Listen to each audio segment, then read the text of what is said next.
teu amado Filho, o qual se deu por nós lá na cruz, o qual nos resgatou das garras do pecado, do mundo e da condenação eterna. É neste nome que nós oramos, o nome que está exaltado em toda a glória, em todo o poder e para todo sempre. É nesse grande e poderoso nome que nós nos reunimos mais uma vez, clamando que a tua abundante misericórdia caia sobre nós neste lugar.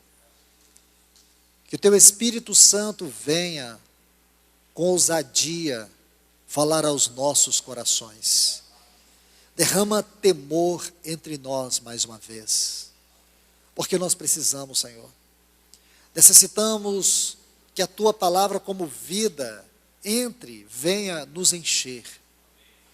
A palavra é a tua espada, uma espada que penetra e que também corta.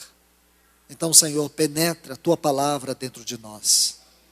Corta em nós tudo aquilo que não corresponde ao Senhor. Ajuda-nos, Senhor. Mais uma vez, ajuda-nos. Para que a tua palavra venha a ser restaurada nesse tempo. Para que o teu falar seja restaurado na vida da tua igreja. E que a tua igreja tenha toda a consciência da seriedade daquilo que o Senhor tem ministrado a nós. Portanto, Senhor, eu te peço em nome do teu amado Filho Jesus, fale a nós mais uma vez. Em nome de Jesus. Amém. Meus irmãos e irmãs, vamos estudar hoje a 23ª lição desta primeira carta que Paulo escreveu a Timóteo. Vamos abrir as nossas Bíblias aqui no capítulo 4 e vamos ler os versículos 1 a 6. Ora, o Espírito afirma expressamente que, nos últimos tempos, alguns apostatarão da fé por obedecerem a espíritos enganadores e ensinos de demônios. Pela hipocrisia dos que falam mentiras e que têm cauterizado a própria consciência, que proíbe o casamento e exige a abstinência de alimentos que Deus criou para serem recebidos com ações de graças pelos fiéis e por quantos conhecem plenamente a verdade. Pois tudo que Deus criou é bom e, recebido com ações de graças, nada é recusável. Porque pela palavra de Deus e pela oração é santificado. Expondo estas coisas aos irmãos, serás bom ministro de Cristo Jesus, alimentado com as palavras da fé e da boa doutrina que tens seguido. Graças ao Senhor por estas palavras. E nós vamos prosseguir dentro da mesma linha que já víamos estudando desde o capítulo 1. Tentando entender a mente de Paulo em cada uma das sessões desses capítulos. Agora chegamos no capítulo 4. E aqui, dentro desta porção, existe algo que eu desejo compartilhar com todos vocês. O tema que nós vamos estudar aqui é sobre os efeitos vagarosos, silenciosos e desastrosos da apostasia. É claro que se você observa os versículos 3, 4 e 5, você não encontra uma ênfase sobre o assunto da apostasia. Por isso eu quero que você preste bastante atenção nos versículos 1 e 2. Porque com certeza Os versículos 3, 4, ou de 3 a 6, também eles estão inseridos dentro do assunto aqui do versículo 1 e 2. Preste bastante atenção, quero chamar a atenção de todos, para que nós leiamos novamente os versículos 1 e 2. Olha o que diz.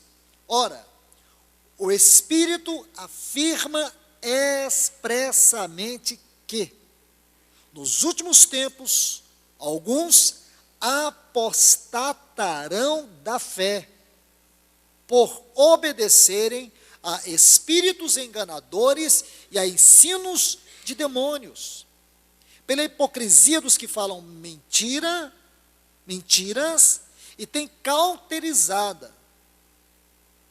e que tem cauterizada a própria consciência.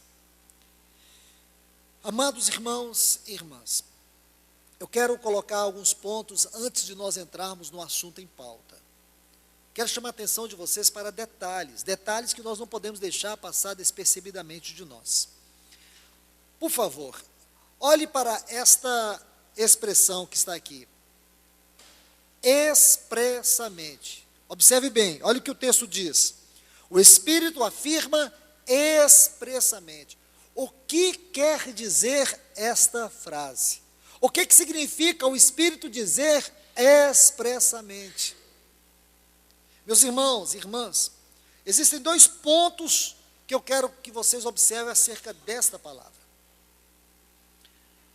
A primeira é que o Espírito falou ou comunicou em palavras expressas.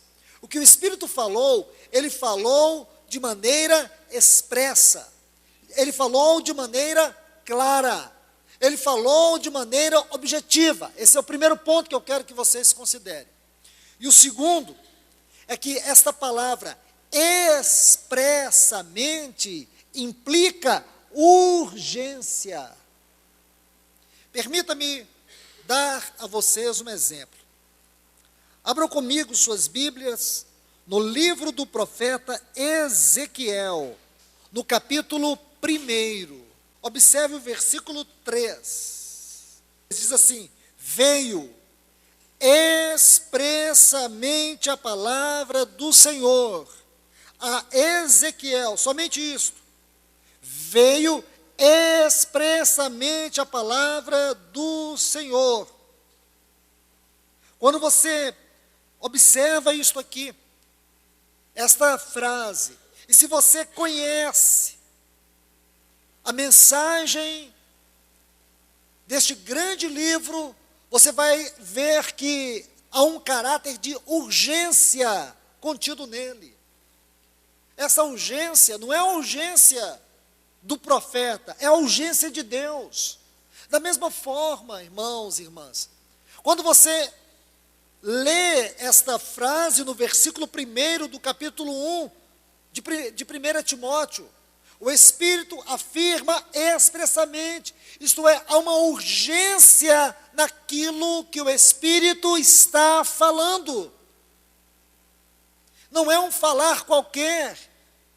O que ele está falando implica urgência. Essa palavra expressamente, se você vai até uma cafeteria e você pede um café expresso, o que isso quer dizer? Café rápido. Se você chega em um determinado país e você vai tomar um trem expresso, qual é a ideia que vem à sua cabeça em tomar um trem expresso? Em pegar um trem expresso para ir de um lugar para outro? Rapidez, urgência, velocidade. Tudo isso está contido nesta palavra. O que significa que o Espírito está falando, ele requer urgência, ele quer que se apressem em capturar a sua palavra. E aqui nós temos que considerar que esta expressão expressamente é a chave que abre esta sessão deste capítulo 4 de 1 Timóteo. Esta é uma palavra muito importante. Aqui você vê a urgência na voz do Espírito Santo. Então, por favor, observe outro detalhe. O Espírito expressamente diz, aí vai citar uma frase que eu quero que vocês também considerem ela. Nos últimos tempos, últimos dias, últimos tempos, biblicamente falando, essa expressão, últimos tempos, últimos dias, no contexto do Novo Testamento tem uma singularidade, tem um ponto específico. Todas as vezes que você se deparar com esta frase, últimos tempos, últimos dias, faz referência a esses 2000 anos, que corresponde desde a vinda de Cristo, desde a primeira vinda de Cristo até a segunda vinda de Cristo. Compreende um período de 2000 anos. Mas há um detalhe a mais, que não somente compreende todo o período, mas dentro deste período, um tempo em específico. Estão compreendendo? Então, dentro desse período de 2000 anos, todas as palavras do Senhor, que corresponde a esses 2000 anos, aponta para um tempo específico. E qual é esse tempo específico? É aquele tempo da iminência da volta do Senhor Jesus Cristo. Estão entendendo, irmãos? Por que que nós temos que ir passo por passo? Porque se lemos a palavra de Deus de maneira rápida, de maneira técnica, de maneira litúrgica, de maneira literária, se nós tratamos a palavra de Deus assim, nós perdemos a mente do Espírito, a revelação do Espírito. E por ler a palavra de Deus assim, nós perdemos a aplicação da revelação. E tem sido esse o motivo pelo qual o diabo tem suplantado os corações desavisados. Por isso que as pessoas perderam a fome pela palavra de Deus. Porque elas querem interpretar a palavra de Deus com uma mente secular, com uma mente filosófica, com uma mente somente teológica. Precisamos da mente teológica, mas a mente teológica, ela não compreende o todo. Nós precisamos de uma mente espiritual. Porque uma mente teológica no controle natural ainda é perigosa. Nós precisamos da mente de Cristo, nós precisamos da mente do Espírito para entender essas verdades. Por isso que somos tão vagarosos para interpretar, para compreender e para aplicar a palavra. Então, os últimos tempos, olha isso aí, é tão importante. É uma referência especial àquele período que trata do contexto, da iminência da volta do Senhor. Será o período que podemos chamar assim, a última fase da obra de Deus. Permita-me inserir alguns textos para ajudá-los a compreender mais e ampliar a revelação. Abra sua Bíblia em 2 Timóteo, capítulo 3. Vamos ler os versículos 1 a 5, porque aqui dentro desses textos, nós vamos encontrar subsídios para entendermos esse ponto distinto aqui do capítulo 4 de 1 Timóteo. 2 Timóteo, capítulo 3, versículos 1 a 5 diz: sabe. Por que está assim? Sabe. Porque nós temos que saber. Nós não podemos ser ignorantes. Ignorância não é virtude espiritual, é deficiência. Sabe. Todo cristão tem que saber. Você não pode dizer assim, não sei. Irmão, na verdade, eu não sei qual é o mover presente de Deus. Um cristão que não sabe qual é o mover presente de Deus, ele não está andando no Espírito. Não existe um terceiro caminhar. A Bíblia só coloca 2 caminhos. O caminho da morte, o caminho da vida, o caminho da carne e o caminho do Espírito. Ou você está andando no Espírito ou está andando na carne. Quem está andando na carne não cogita das coisas do Espírito. Quem anda no Espírito não cogita das coisas da carne. Então nós temos que saber. Se não sabemos, então o nosso problema não é uma questão de conhecimento, é de andar, é de conduta.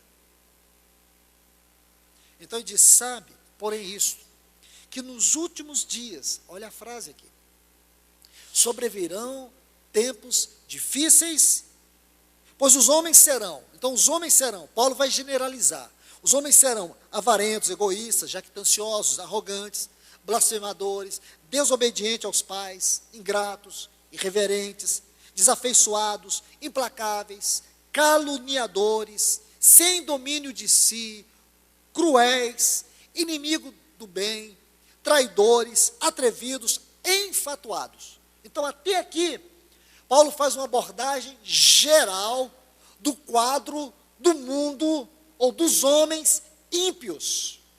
Todos, incluindo todos. Agora, observe a sequência do texto.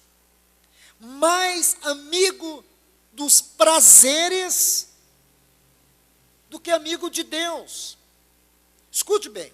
Mais amigo dos prazeres, quer dizer que dentro desta sociedade corrompida, dessa sociedade pervertida, dessa sociedade ímpia, haverá também pessoas que serão mais amigas dos prazeres do que amigos de Deus.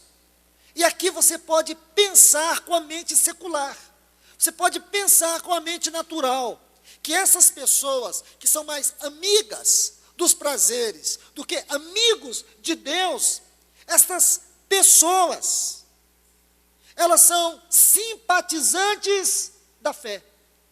Se você pensa assim, você está enganado, porque não é. Olha a sequência do texto. Esses que são mais amigos dos prazeres do que amigos de Deus, ele diz, eles tendo forma de piedade. O que é piedade, irmãos? Você sabe que esta é uma palavra que somente Paulo e Pedro, somente esses dois apóstolos usaram esta palavra no Novo Testamento. Quando você estuda o que é piedade, é uma palavra que define a vida cristã. É a palavra que explica para nós a vida cristã.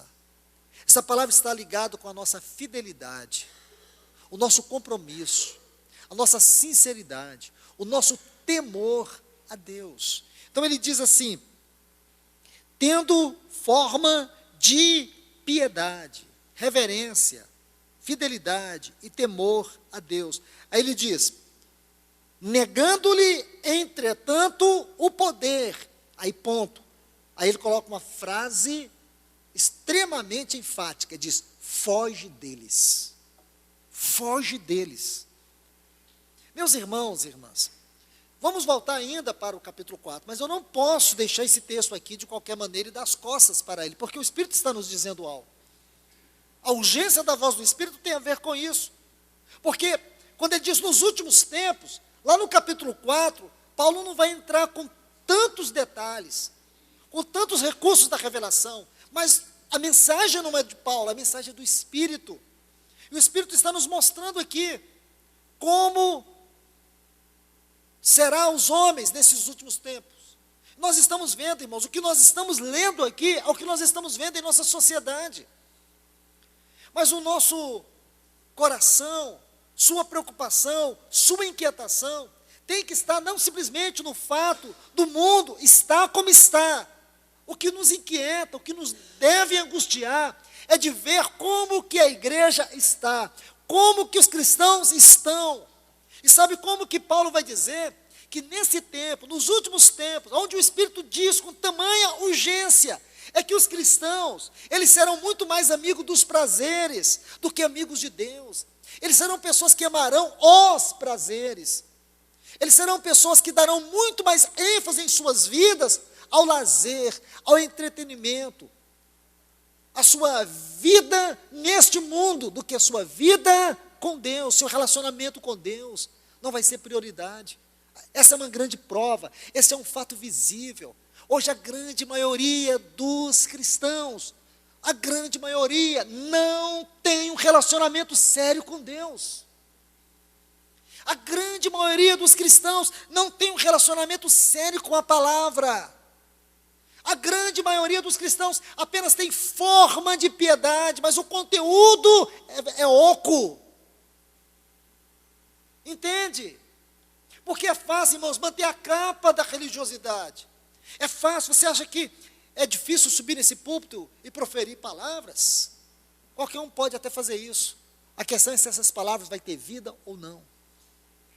É fácil pegar instrumentos, é fácil pegar microfone, claro que é. Cantar, tocar, fazer serviços, praticar serviços no meio da vida da igreja.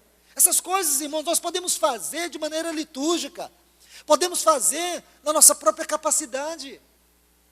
Até porque a Bíblia não diz que este é o método correto de servir. A Bíblia diz que o método correto de servir é ao Senhor, não é à igreja. Se nós não servimos ao Senhor, seja no ministério da palavra, seja aonde for, se primeiramente não for ao Senhor, isso não significa nada, isso não representa nada, isso não tem conteúdo, isso não tem realidade espiritual, é uma coisa morta. Agora, olha o que ele diz: tendo forma de piedade, tendo forma de vida cristã, no entanto, nega a eficácia. Isto é, tem apenas forma, mas não tem um conteúdo, não tem a realidade. São palavras de Paulo. Então, quando você pega a expressão últimos tempos, onde você vai chegar? Muito sério tudo isso, irmãos. Muito sério, mas é extremamente sério. Você se lembra? Um texto para a nossa conclusão aqui deste ponto. Lá em Mateus capítulo 24, os versículos 12 e 13, nosso Senhor disse assim: e por se multiplicar a iniquidade, o amor se esfriará de quase todos. Porém, aquele que perseverar até o fim será salvo. Vamos também, irmãos, tocar um pouco nesse texto. Eu creio que nunca é interesse do Espírito Santo que nós leiamos os textos e deixemos de lado. É interesse do Espírito Santo que a gente possa extrair pelo menos uma verdade do texto. Então vamos aqui, Mateus 24, 12 e 13. A primeira questão que nós temos que saber desse texto é: para quem ele foi escrito? A quem o Senhor estava se referindo quando ele pronunciou estas palavras? Para quem esse texto está apontando a sua exortação? Então nós vamos ler novamente. Por se multiplicar a iniquidade, o amor de quase todos, está vendo aí? Se esfriará. Ponto. Aquele, porém, que perseverar até o fim, será salvo. Então nós podemos partir do seguinte ponto. Podemos entender que o Senhor está fazendo uma abordagem geral aqui no versículo 12. Podemos imaginar que o Senhor está dizendo assim: olha, nos últimos tempos, o amor vai esfriar de quase todos. Eu pergunto para você, desde quando o Senhor se preocupou com o amor do mundo? Desde quando o mundo foi melhor? Desde que quando o mundo foi interessante para o Senhor? O mundo nunca foi interessante para o Senhor.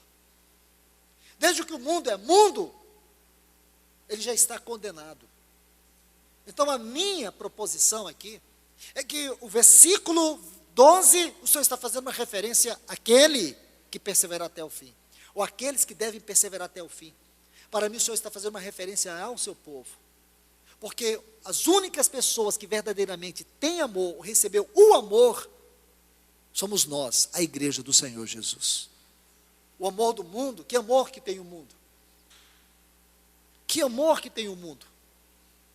O amor do mundo é um amor eros, é um amor que para o Senhor ele não representa nada.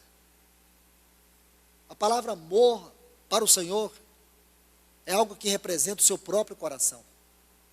Então, não posso entender que o Senhor está fazendo referência aqui ao mundo. Mas o Senhor está mostrando que dentro da igreja, o amor vai esfriar. Dentro da igreja, olha o que Romanos 5 diz para nós: o amor de Deus foi derramado em nossos corações pelo Espírito que nos foi outorgado. A Bíblia não faz referência em nenhum só ponto ao amor do mundo, porque o amor do mundo é um amor egoísta, é um amor centrado em sua própria carne, em sua própria vaidade. Mas quando o Senhor diz assim, o amor vai esfriar de quase todos, amor esfriando, quando foi que o amor do mundo tornou-se interessante ao Senhor? Nunca, porque o amor do mundo não representa nada diante do Senhor, mas o amor da igreja sim, é esse amor que está se esfriando. Aí o Senhor está dizendo, mas aqueles que perseverar até o fim, perseverar em quê, irmãos? Perseverar no amor, este será salvo. Eu quero que você note a palavra salvo aqui, muito importante no versículo 13. Se você estudar a palavra salvo no original grego, no Novo Testamento, você vai encontrar duas palavras, sotero e sozo. Então, quando fala da salvação, no tocante à nossa redenção, no tocante ao perdão dos nossos pecados, é sotero. Mas quando fala da nossa salvação, no sentido de resgate, no sentido de libertação, a palavra é sozo. E aqui a palavra que é usada é sozo. E dentro desse contexto, significa manter são e salvo da destruição. Escute bem, quando você traduz a palavra que salvo, no versículo 13 de Mateus, capítulo 24, significa manter são e salvo da destruição, ou do perigo da destruição. Então o que o Senhor está dizendo? Aqueles que perseverarem no amor, estes serão guardados da destruição final. Está vendo, irmãos? Que palavra do Senhor. Será que essas palavras do Senhor não concordam com o que Paulo disse lá em 2 Timóteo 3, 1 a 5? Será que essas mesmas palavras não concordam com aquilo que ele está dizendo no capítulo 4, versículos 1 e 2, especialmente o versículo 1 da sua primeira carta a Timóteo? Claro, irmãos, nos últimos tempos, é como se o Espírito Santo estivesse com um megafone falando a nós nessa noite. É como se o Espírito Santo estivesse gritando nos nossos ouvidos, ouçam, nos últimos tempos, alguns apostatarão da fé. Está vendo, irmãos? Apostasia inclui tudo isso aí, esfriamento do amor, ter forma de piedade, mas negando o poder. Ter forma de piedade é uma coisa, negar o poder é outra. O estudo de um grupo de psicólogos nos Estados Unidos, quando tratou da questão da hipocrisia, chegaram à seguinte conclusão. Segundo esses estudiosos, esses psicólogos, existem 3 lugares aonde as pessoas fingem o que não são. 3 lugares. Se você quer conhecer o coração hipócrita de uma pessoa, existem 3 lugares aonde esse coração se manifesta com muita facilidade. Então, esses estudiosos chegaram à primeira conclusão. O primeiro lugar aonde as pessoas fingem o que não são, é num saguão ou num hall de um grande hotel. Então, quando as pessoas estão num grande hotel, naquele hall, elas geralmente fingem o que não são. Então, todo mundo ali quer manter uma postura de ser importante. Todo mundo que entra ali já muda a sua maneira de olhar, de ver e até de falar. Ali é onde as pessoas mais mentem sobre elas mesmas. A segunda conclusão que esses estudiosos chegaram é que as pessoas mentem é quando elas vão à concessionária comprar um carro. Geralmente, se for um carro de grande valor, então ela se impõe na mesa. Às vezes não tem dinheiro para dar entrada, mas fica fazendo perguntas e ali o vendedor fica olhando para ela, tentando entender até que ponto esse comprador é confiável ou não. Então, segundo esses psicólogos, o segundo lugar onde as pessoas mais usam máscara, mais são hipócritas, mais são falsas, é em concessionária de veículos. Às vezes dá para comprar um carro bem simples, mas primeiro começa no mais sofisticado. É sempre assim. E o terceiro lugar, segundo a conclusão deles, onde as pessoas mais falsificam a sua identidade, a sua verdadeira identidade, é na vida da igreja. Eles chegaram à conclusão que a igreja é o lugar onde existe a terceira categoria dos hipócritas, onde as pessoas mais fingem o que são. Porque quando chega para um culto, todo mundo tem uma capa de religiosidade, de simplicidade, de amor a Deus, mas lá fora, essa capa é jogada no lixo e todo mundo realmente mostra quem de fato é. Então, esse é um estudo desses psicólogos. E eu concordo plenamente Porque depois de 30 anos servindo o Senhor no ministério, é o que eu mais vejo. Irmãos, como as pessoas falsificam a fé. Como as pessoas usam máscaras na vida cristã. Só que diante de Deus você pode colocar a máscara que quiser, porque os olhos dele é como chama de fogo, e nada passa batido diante dos seus olhos. Ele vê o mais profundo do nosso coração. Às vezes nós chegamos com as nossas orações hipócritas, às vezes nós chegamos com a nossa adoração fria, vazia, desinteresseira. Não de nós, mas dele. Não temos nenhum interesse por ele. E quando temos interesse por ele, é porque estamos querendo algo dele. Porque ele só nos serve para satisfazer os nossos desejos. Mas nós não temos coragem de sacrificar nossos desejos para servir a ele. Percebe, irmãos? Então, diante do Senhor, nada passa. Nada passa, irmãos. Queridos irmãos e irmãs, se nós estudamos esses textos aqui, nós vamos perceber justamente isso, o caráter do homem nos últimos tempos, especialmente o caráter do cristão. Nós vamos entender um pouco mais sobre a natureza da apostasia. A apostasia é como uma erosão. Você já viu uma erosão? Como que ela age? A erosão, ela age silenciosa. Se você tem costume de ir a algum lugar onde tem uma erosão, você vai perceber que cada vez que você volta e olha para aquele lugar, aquela erosão, ela está aumentando. Ela está atingindo um ponto sempre maior, mas ela não faz barulho nenhum, ela vai silenciosamente trabalhando. A apostasia é como uma erosão, mas o seu objetivo é deixar um rastro devastador. O cristão não percebe o que está acontecendo com ele, ele acha que é normal. E quando ele sente o problema, ele nunca sente o problema nele, ele sente o problema no outro. Ele nunca vê o problema nele mesmo. Sabe, um dia que ele vê o problema na palavra, ele vê o problema nos irmãos, ele vê o problema no presbitério, ele vê o problema nas reuniões, ele sempre vê o problema no outro. Irmãos, essa forma de ver problema já é um grande problema da própria pessoa. Quando ela começa a se cingir de uma autojustiça, de uma falsa piedade. Interessante, toda pessoa, quando ela começa a apostatar, a ideia que a gente tem é que a pessoa, quando ela apostata, ela está se apostatando, a tendência é ela desabar na fé. Irmãos, existe um outro aspecto muito mais sutil da apostasia, é quando ela se reveste de uma falsa espiritualidade. Estão me entendendo? É quando ela se reveste de uma falsa espiritualidade. E aqui o diabo trabalha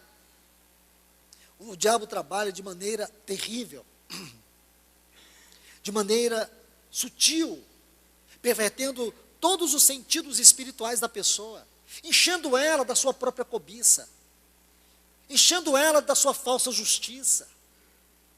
E a pessoa não percebe que ela está errada, ela não consegue se ver enganada. Ao contrário, ela sente desejo de orar, ela sente desejo pela palavra, ela sente desejo por todas essas coisas, mas esse desejo não tem o fim no propósito de Deus, tem um fim nela mesma. Estão vendo? Ninguém pensa que isso é apostasia. Essa é a forma mais devastadora da apostasia. Porque esse tipo de pessoa, ela vai demorar muito para chegar no fim de si mesma, cair em si mesma. Diferente daquele que desaba da fé. Aquele que cai na própria desgraça da força da sua própria carne, buscando todos os seus deleites. Essa outra forma religiosa de apostasia, ela é muito mais terrível. Porque a maioria dos cristãos apostatas estão envolvidos por esse tipo de apostasia. E ninguém vai dizer que isso é apostasia. Então, queridos, sejamos cuidadosos, extremamente cuidadosos. Porque quando você estuda apostasia, especialmente dentro da história da igreja, como eu tenho alertado vocês, como eu tenho encorajado vocês a estudarem a história da igreja. Irmãos, eu me assusto em saber que mais de 90% dos irmãos nunca estudaram a história da igreja. Estudaram nada, nunca leram nada sobre a história da igreja. Como entender os caminhos sutis da apostasia no meio do povo de Deus? Como entender o que o diabo está fazendo hoje? Por isso que muitos cristãos, eles ouvem aberrações que nos espantam, que choca a doutrina, mas eles dizem, não, mas são nossos irmãos. Será que são nossos irmãos mesmo? Será que o irmão que vai a público e defende o aborto, será que o irmão que vai a público e prega contra os milagres do Senhor Jesus, será que eu tenho que chamar esse elemento de irmão? Ele é salvo? Irmãos, que tipo de salvação é esta? Essa não é nem uma salvação psicológica, isso não é salvação, isso não é conversão, isso é o próprio espírito maligno, como disse Paulo, esse espírito enganador, que introduz esses elementos na vida da igreja para corromper a doutrina, para que através destes elementos, o próprio inimigo tenha caminho sobre o povo de Deus. Estão entendendo, irmãos? Agora você compreende o que Paulo quer dizer? O Espírito expressamente diz. Você consegue entender a tônica da urgência da voz do Espírito? Temos que entender, irmãos. Nós precisamos compreender. Observe isto, por favor. Nesses versículos que nós acabamos de ver, e agora entendendo que a apostasia é como que uma erosão, você volta, olha para a história da igreja, porque quando você estuda a história da igreja, você vai ver diversos exemplos, variados exemplos, de muitos movimentos espirituais. Irmãos, quantos movimentos espirituais surgiram dentro da história da igreja? Quantos grupos foram profundamente tomados pelo Espírito Santo para uma restauração? Quantos movimentos de restauração do testemunho de Deus ocorreram na história? Quantos?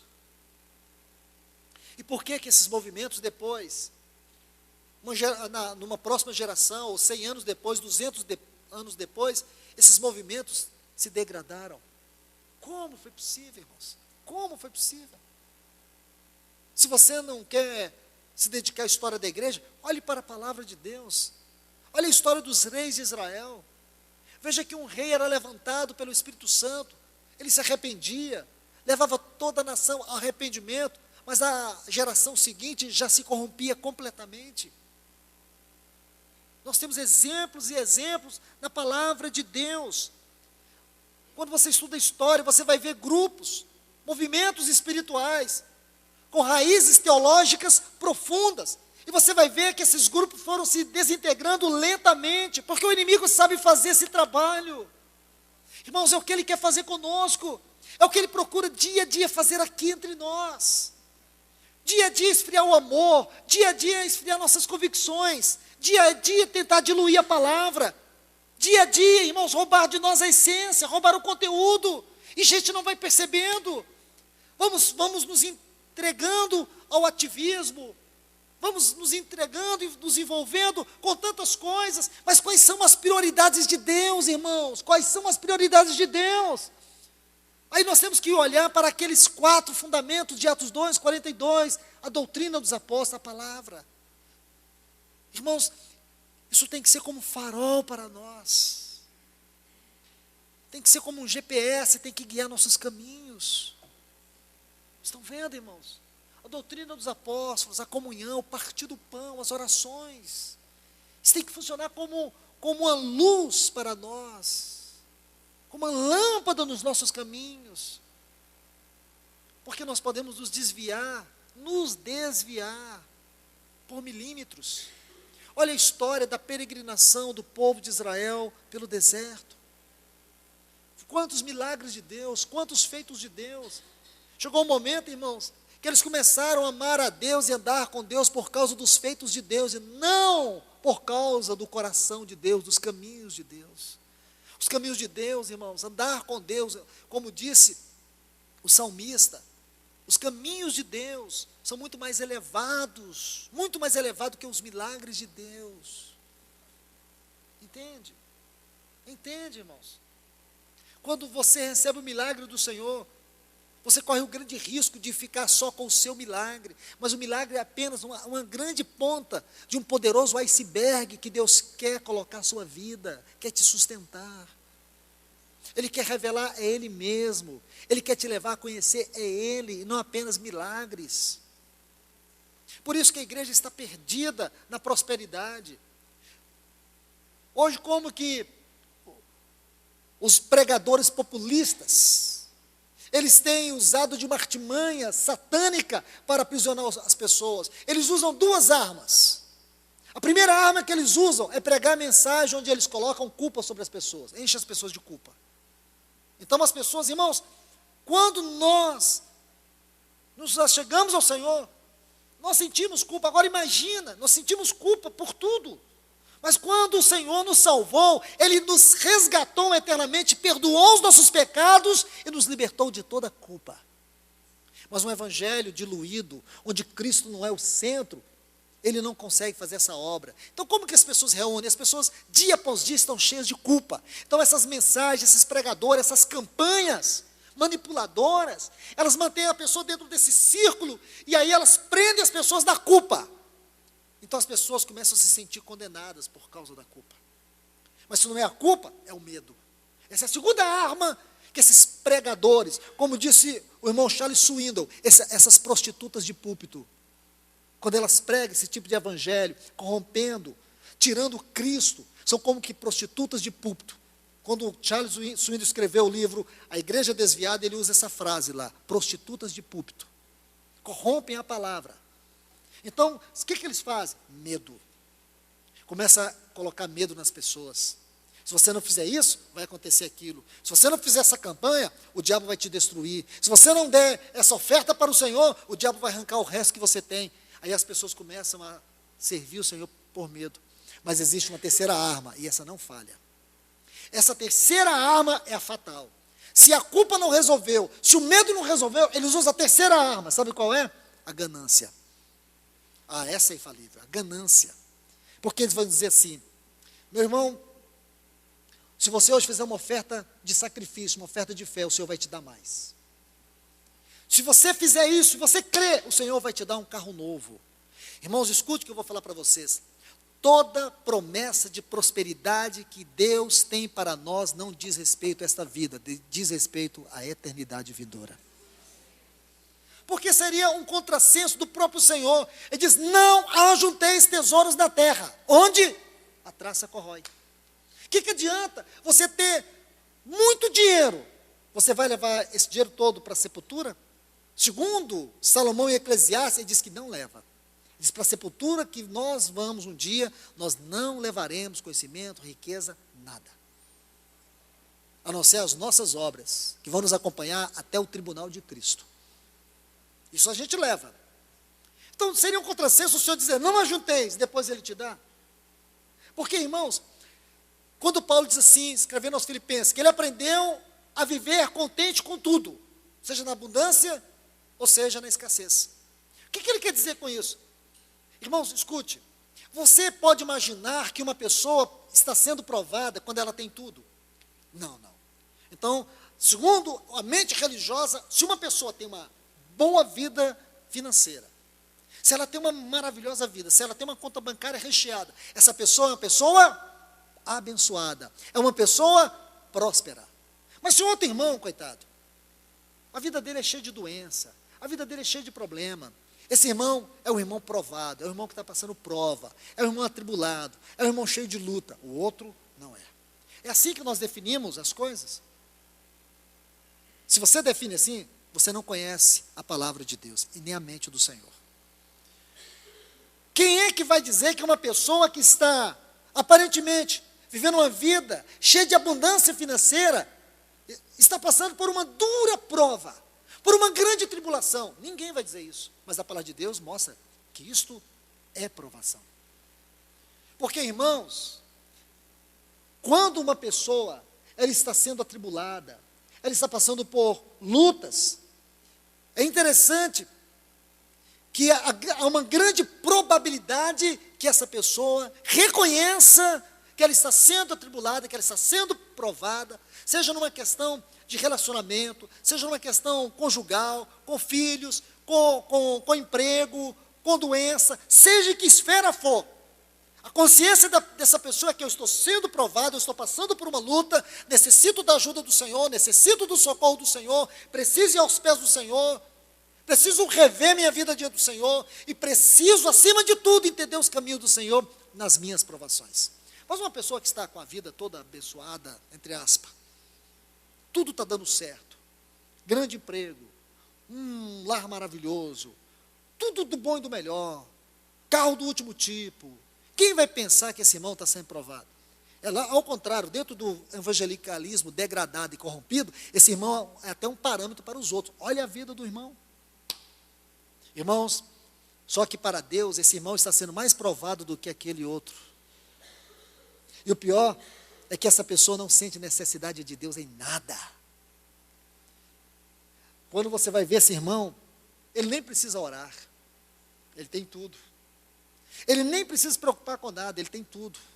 Eu penso que é aí que ele deveria orar, aí que ele deveria preocupar, porque o Senhor provou o coração dele, e o Senhor está dizendo, olha, aquele foi provado com lutas, mas você foi provado com bênçãos, com bens, aliás, com bens, não bênçãos, com bens, e você fracassou. Irmãos, qual foi a grande prova de Abraão? Não foi quando Deus deu para ele Isaque? A Bíblia diz que Abraão deu a Isaque tudo, porque na vida de Abraão, Isaque era tudo. E aí, onde Deus vai provar Abraão? Por que Deus não provou Abraão com Ismael? Deus provou Abraão com aquilo que ele tinha de melhor no seu coração, o seu próprio filho. Pega teu filho, teu único filho.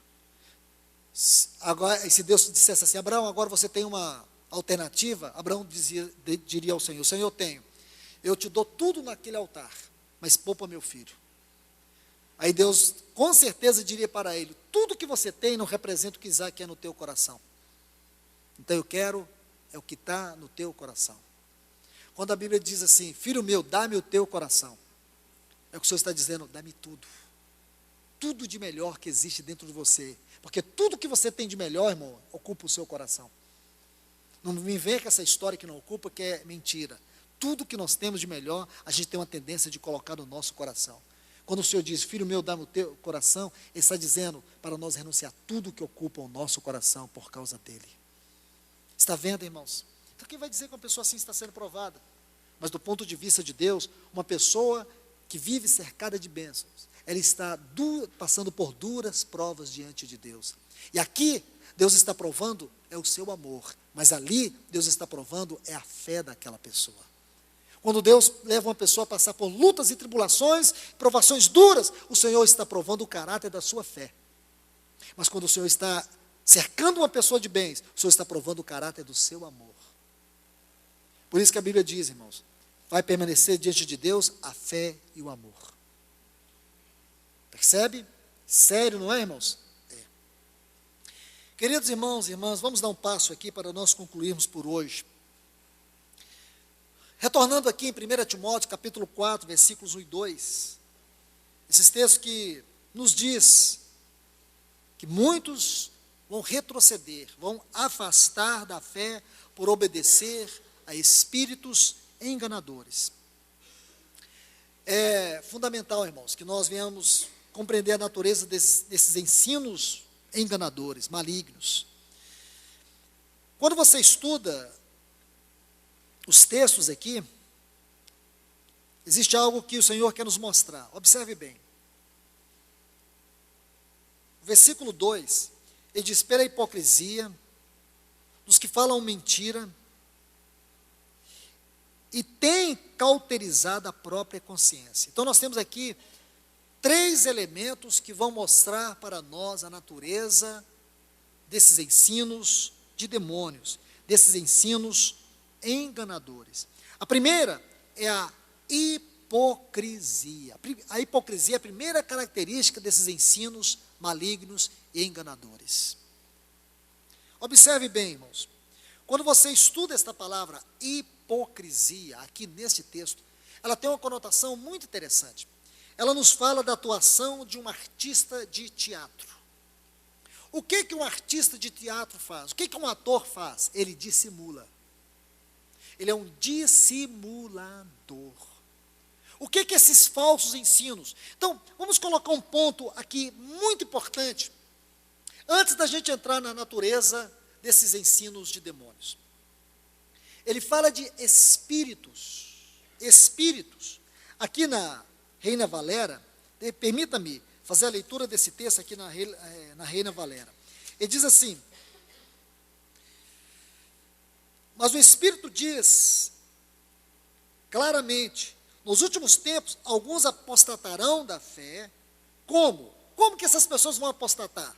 Então ele diz, escutando espíritos enganadores. Então existem, a Bíblia que diz, existem espíritos enganadores. Quando você vê uma pessoa proferindo heresias, enganando, em qualquer esfera, de qualquer forma, qualquer ensino, qualquer doutrina que a pessoa ensine, pregue, e que não esteja de acordo com a palavra de Deus, entenda de uma vez por todas, não é aquela pessoa que está pregando, não é dela aquela mensagem, não é ela mesma que inventou aquilo, existe um espírito maligno, aquela pessoa está possuída, aquela pessoa está endemoniada. Você sabe o que significa a palavra endemoniada? Ninho de demônios. Aquela pessoa permitiu que sua mente se tornasse um ninho de espíritos enganadores. Então, na verdade, aquela pessoa, ela está possuída por espíritos malignos. Estão entendendo, irmãos? Não adianta ser complacente. Nós precisamos ser claros com essas verdades. Precisamos ser objetivos. Precisamos pregar a palavra como ela é. Então não temos que fazer concessão ao que está errado. Porque isso tem que nos atingir também, irmãos. Isso tem que atingir a mim e a você. E a Bíblia diz que essas pessoas são pessoas possuídas por espíritos enganadores. Não é o fato dela não ter revelação. Não é o fato dela ser simples demais. É uma questão espiritual. Ela está sendo possuída por espíritos enganadores. Então observe, a primeira característica desses ensinos, geram pessoas hipócritas, geram pessoas dissimuladoras e dissimuladas. Aqui, como diz este termo, é um teatro. As pessoas vivem um teatro, sem realidade espiritual. Isso é obsessão. Existe um espírito por detrás desses ensinos, enganando, produzindo cristãos dissimulados. Por isso que a hipocrisia tem sido a característica da vida cristã de muitos. Por isso, irmãos, que é muito fácil aqui dentro ter o ar de um bom marido, de um bom esposo, de uma boa esposa. Mas como que é lá no lar? Como que é lá dentro das quatro paredes? Como, irmãos? Eu creio que só Deus e a minha esposa que pode responder isto. Só Deus e o seu cônjuge pode responder isto.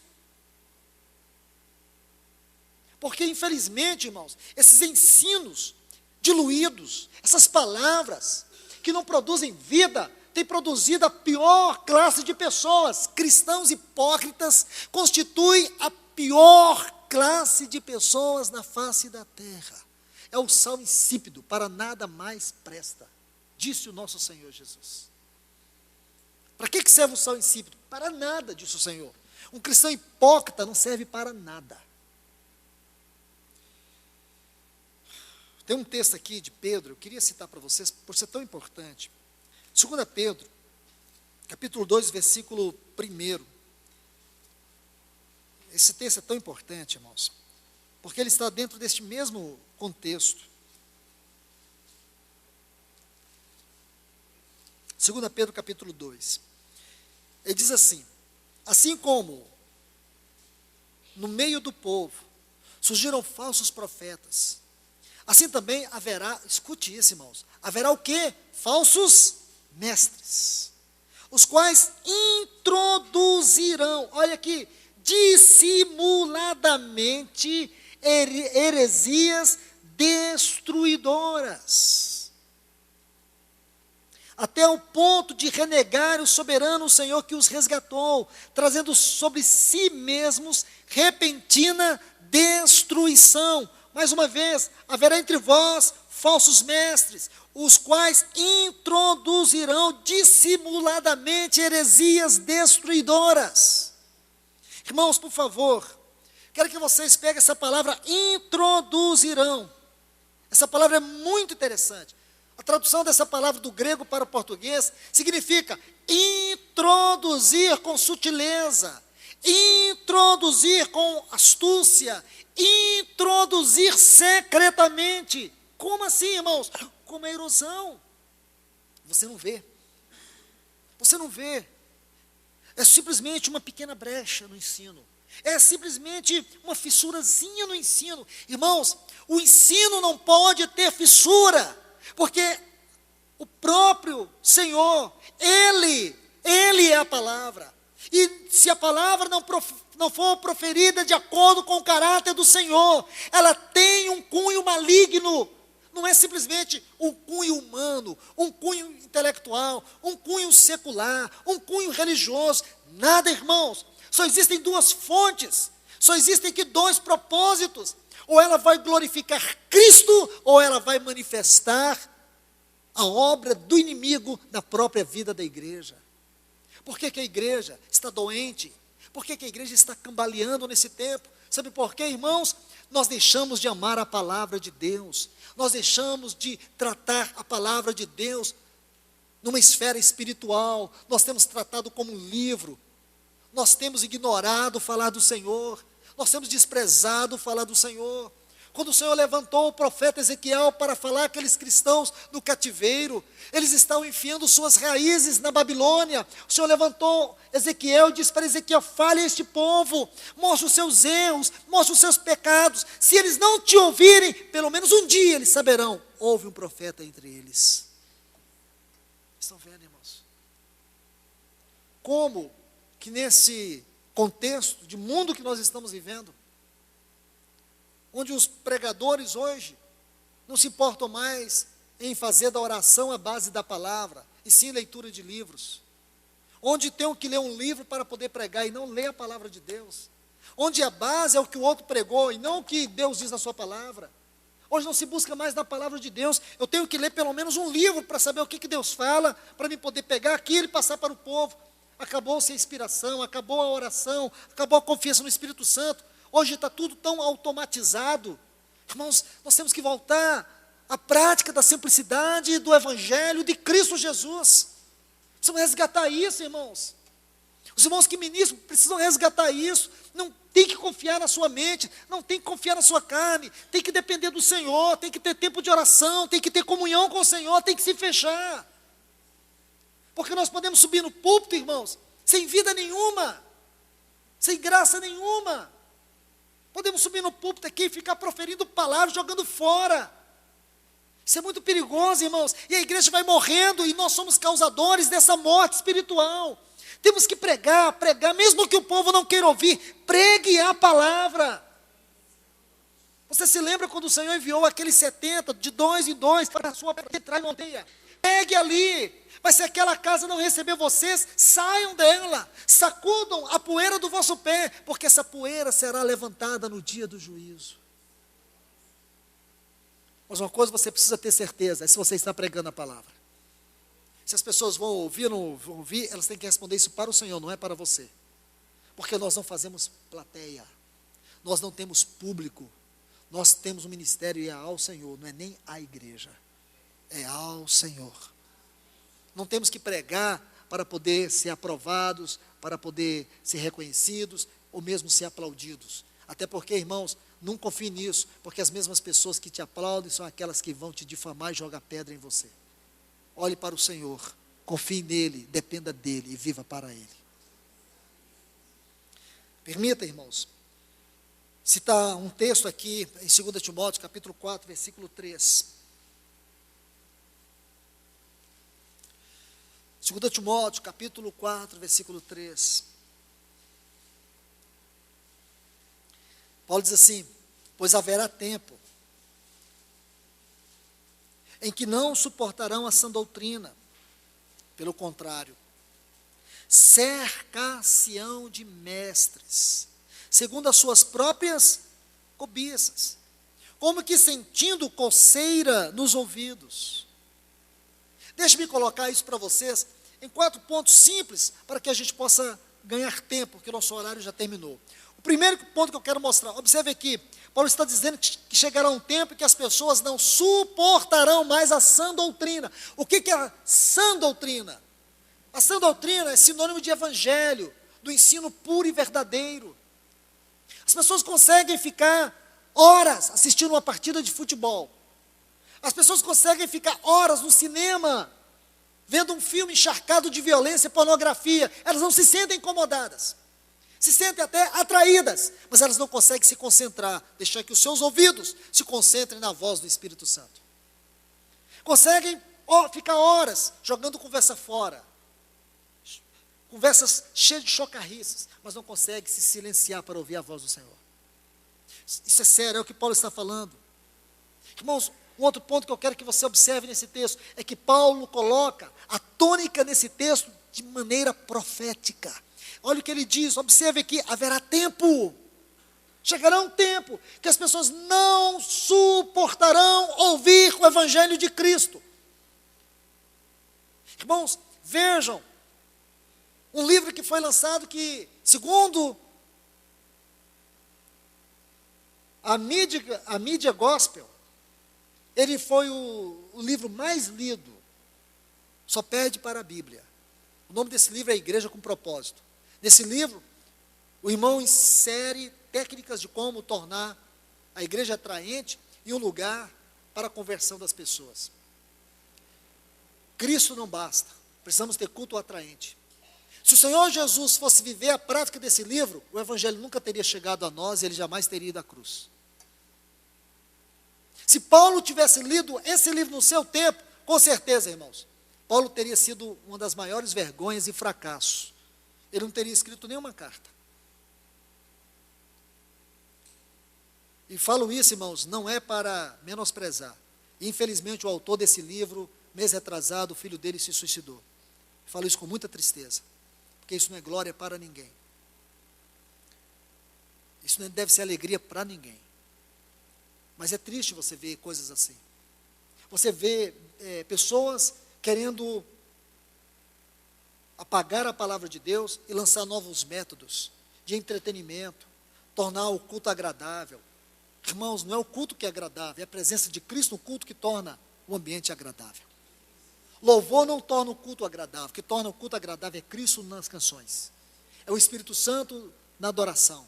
Isso é que torna a adoração agradável. E a adoração nunca é agradável a nós, porque o dia que a adoração for agradável a nós, nós estamos sentados no trono de Cristo recebendo a glória. A adoração agradável é aquela que toca o coração de Cristo. Por isso nós sempre cantamos a Ele. Nosso culto é a Ele. Então, queridos, observe. Outro ponto, ele diz assim, como que sentindo coceira nos ouvidos. Uma tradução alternativa está assim, desejoso por ouvir algo agradável. Ora, irmãos, as pessoas hoje vão à reunião porque elas querem o quê? Ouvir algo agradável. Ouvir uma boa história, uma mensagem que enfatizam o ego, ou massageia o ego, mas não que aponte os seus pecados e o caminho do arrependimento. Uma mensagem que nos incomode, se nós não queremos ouvir. Mas, irmãos, Deus fala não é o que nós precisamos, Deus sabe o que nós necessitamos. E é dentro da nossa necessidade que Ele fala, e não dentro das nossas preferências. Porque se Deus fosse falar dentro da minha preferência, ou dentro da sua preferência, nós iríamos dizer assim, eu quero essa mensagem, quero que fale isso. Não, mas Ele vem sondando os nossos corações. Ele sabe qual é a minha, qual é a tua, qual é a nossa medida para esta palavra. É dentro disso que Ele fala, porque Ele está trabalhando em nós enquanto Ele está falando. E aqui o quarto ponto, é que a hipocrisia, a dissimulação são as primeiras marcas do ensino desses espíritos enganadores. Então, a primeira característica da natureza desses ensinos é a hipocrisia. Segundo, mentiras. Ensinos falsos seria a tradução do termo pseudologos. Pseudologos. Essa palavra mentiras, no original grego, é pseudologos. O que significa isso? Falso ensino da palavra. É isso, não somente hipocrisia, mas o falso ensino da palavra. Porque esse falso ensino, o que ele faz? Ele deforma o pensamento cristão. Ele deforma a fé cristã. É um evangelho que não tem as credenciais celestes, divinas, mas um evangelho puramente antropocêntrico. Um evangelho que somente vem corroer os nossos valores espirituais. É tão sério isso, irmãos. E por último, a terceira característica desses ensinos malignos é uma consciência cauterizada. Então, o que esses demônios que deturpam o evangelho fazem? Cauterizam a nossa consciência. Isso aqui é trágico, isso aqui é terrível. Uma pessoa que tem a consciência cauterizada, ela é incapaz de ter uma mente renovada, ela é incapaz de ouvir a voz do Espírito, porque seus ouvidos se fecham à voz do Espírito, porque sua mente está cauterizada. Não são capazes de discernir, porque não podem discernir, porque estão com a sua consciência cauterizada. Mas Deus nos dá o remédio. Quero colocar isso rapidamente para vocês. Deus não apenas está apontando as coisas negativas, inerentes à apostasia, mas o Senhor também está falando qual é o remédio para nós sairmos da apostasia. Olha o versículo 6 para a gente terminar definitivamente, aqui no capítulo 4 de 1 Timóteo. A primeira coisa que Paulo diz: expondo estas coisas aos irmãos, serás bom ministro de Cristo Jesus. Agora ele diz: alimentando com a palavra da fé e da boa doutrina. Então nós temos aqui duas coisas importantes. Não duas, me perdoe, três. Primeira coisa que Paulo diz: expondo estas coisas, nós temos que expor. Não é ficar tocando na vida das pessoas, mas mostrar a degradação, mostrar o perigo, mostrar o que está errado, mostrar o que não funciona, mostrar o que é contrário à natureza de Deus, à obra de Deus, à palavra de Deus, mostrar a perversidade cristã, mostrar como espíritos malignos têm enganado o povo de Deus. Paulo diz: expõe essas coisas, você não pode ficar calado, Timóteo. A primeira coisa que precisamos fazer é expor essas coisas, mostrar a realidade dos fatos, como eles são. Agora observe. Observe. Ele diz assim: alimentando com a palavra da fé. Esse termo aqui, alimentando, é nutrir uma pessoa, mas também formar a mente, formar o caráter. Formar o caráter com a palavra. O termo palavra aqui é logos. Logos é o termo mais elevado para a palavra no Novo Testamento. Então, o que é essa palavra da fé? Então, palavra aqui é logos. Então, a palavra aqui, a palavra da fé, é algo muito especial, porque a fé, ela substantifica toda a realidade da palavra de Deus em nós.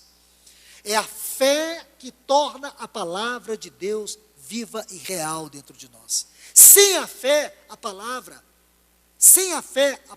não age. E para que a fé possa existir, tem que haver a palavra. Olha o que Paulo diz, quando ele escreveu a epístola aos Romanos, no capítulo 10, versículo 17, que a fé vem pelo ouvir, e ouvir a palavra. Então, qual é esta palavra? É a palavra que é gerada pela fé. Essa palavra que é gerada pela fé, ela é nutrida pela fé, à medida que ela vai substantificando tudo aquilo que a palavra diz, a fé torna real dentro de nós. Então, como que Deus nos livra da apostasia? Sabe o que Ele faz? Ele nos dá uma palavra viva, uma palavra real, uma palavra poderosa. Essa palavra, ela não somente, ela é gerada em nós pela fé, mas ela é que mantém a fé. E à medida que ela mantém a fé substantifica tudo aquilo que a palavra diz. Está vendo, irmãos? Que assunto rico seria esse? Mas não tenho tempo para compartilhar com vocês. E por último, boa doutrina. A doutrina é o ensino. Mas eu quero chamar a atenção de vocês para essa palavra boa. Porque no sentido literário da língua grega, ela fala de uma beleza distinta. Uma beleza que vem da harmonia e também da simetria. Beleza simétrica, com proporções ideais, adequada. É algo tão precioso, proporções corretas. Esta palavra boa fala de uma completação, ou de uma bela completação, ou de uma plenitude completa. Que palavra, irmãos! Que palavra!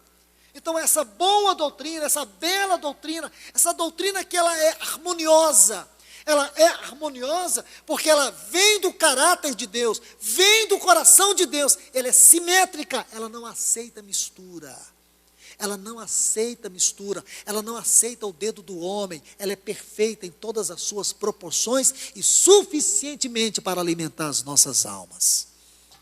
Estão vendo, irmãos? Então, felizmente, eu não tenho como entrar mais nesse assunto, mas que vocês possam ganhar do Senhor, estudar esses versículos com a ajuda do Espírito Santo. Ele jorrará luz nos vossos corações e vocês crescerão na graça e no conhecimento dele acerca deste assunto. Que Deus vos abençoe.